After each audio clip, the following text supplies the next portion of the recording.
నగరంలోని వినాయక్ నగర్ 100 ఫీట్ల రోడ్లో జయరెడ్డి ఫౌండేషన్ ఆధ్వర్యంలో రాజా బహదూర్ వెంకటరెడ్డి జయంతి వేడుకలు ఘనంగా నిర్వహించారు. మన దేశంలో చట్టసభ సభ్యులు 151 మంది మహిళలపై వేధింపులు ఆరోపణలు ఎదుర్కొంటున్న వారిని అసోసియేషన్ ఫర్ డెమోక్రటిక్ రిఫార్మ్ వెల్లడించింది. అందులో 135 మంది ఎమ్మెల్యేలు, 16 మంది ఎంపీలు ఉన్నట్లు తెలిపింది. మొదటి 3 స్థానాల్లో బెంగాల్ 25, ఆంధ్రప్రదేశ్ 21, ఒడిశా 17 ఉన్నాయి. 16 మంది ప్రజా ప్రతినిధులపై అత్యాచార ఆరోపణలు ఉండడం గమనార్హం. నిజామాబాద్ నగరంలో మురుగు కాలువలో కొట్టుకుపోయిన 2 నెలల బాలిక కోసం గాలింపు చర్యలు కొనసాగుతున్నాయి. బుధవారం సాయంత్రం ఆడుకుంటున్న చిన్నారి ప్రమాదవశాత్తు నీటిలో పడిపోయి కొట్టుకుపోయిన సంగతి తెలిసిందే. డిజాస్టర్ సిబ్బంది గాలింపు చర్యలు చేపట్టగా నగరపాలక సంస్థ కమిషనర్ మంద మకరంద్ ఘటనా స్థలానికి చేరుకుని గాలింపు చర్యలను సమీక్షించారు.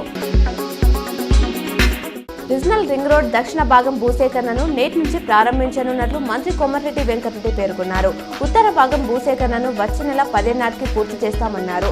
రైతులకు ఇబ్బంది లేకుండా పరిహారం చెల్లించేలా ఏర్పాట్లు చేస్తున్నాం. మున్ముందు సమస్యలు రాకుండా ఉండేందుకు కన్సల్టెంట్ను నియమిస్తాం. రింగ్ రోడ్డుకు అనుసంధానంగా 16 రేడియల్ రోడ్లను నిర్మిస్తామని తెలిపారు. రాష్ట్రంలోని వ్యవసాయ, వెటర్నరీ, ఉద్యాన విశ్వవిద్యాలయాల్లో వివిధ అండర్ గ్రాడ్యుయేట్ కోర్సుల ప్రవేశాలకు దరఖాస్తు గడువును ఈ నెల 29 వరకు పొడిగించారు. ఈ ఏడాది జూలై 12 నుంచి ఈ నెల 17 వరకు అర్హులైన అభ్యర్థుల నుంచి దరఖాస్తులు స్వీకరించిన సంగతి తెలిసిందే. తొలి విడతలో దరఖాస్తు చేసుకుని వారు ఈ గడువు పొడిగింపు అవకాశాన్ని సద్వినియోగం చేసుకోవాలని వర్సిటీల అధికారులు సూచించారు.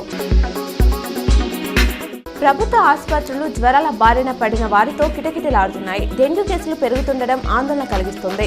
జనరల్ హాస్పిటల్లో ఓపీ 2000 దాటుతుంది. పిహెచ్సిలు, సిహెచ్సిలను ఓపీ పెరిగింది. 3 నెలల్లో డెంగ్యూ కేసులు పెరుగుదల ఇలా ఉంది. జూన్లో 13, జూలై 72, ఆగస్టు 133 కేసులు నమోదయ్యాయి.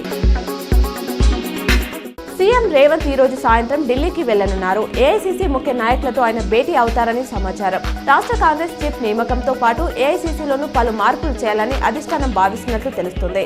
ఈ నేపథ్యంలోనే ఆయన్ను పిలిచినట్లు కాంగ్రెస్ వర్గాలు అంటున్నాయి.